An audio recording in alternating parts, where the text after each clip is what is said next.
Hey friends, have you ever been called too much? Too nice, too affectionate, too assertive, too loud, too blunt, too attentive, and my absolute favorite, too real.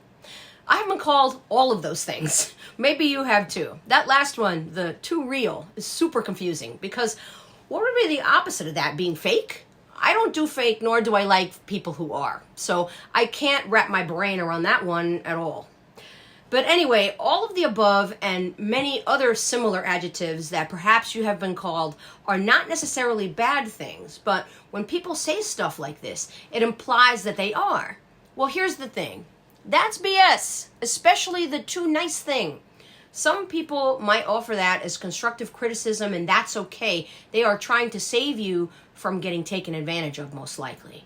But when someone says you're too nice and uses that as a reason to reject you in some way, don't be sad. Be thankful. They just did you a favor. Because you have all certainly heard the term, nice guys finish last, right?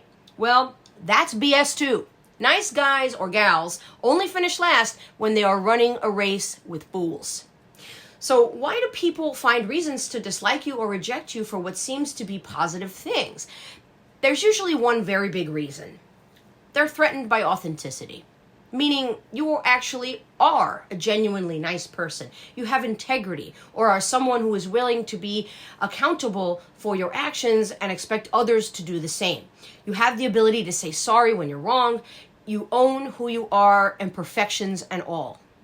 These things are threatening to some because they are not really in touch with who they are, never mind trying to understand who someone else really is. When you have the ability to be vulnerable and show emotion and love and want real connections with other human beings, that's threatening to some people too, because as we talked about on this channel before, people can only meet you as far as they have met themselves. Things that are open and vulnerable and too real are uncomfortable to people who aren't real with themselves. And look, sometimes maybe they were open and something traumatic happened that damaged that in them. Whatever the reason is, it's their issue to overcome. And I'll say this, even though it sounds a little insensitive, people who make you feel bad for wanting to really connect with them, which is something completely normal that human beings just do. F those people. You most likely aren't the problem here. You aren't too nice or too anything.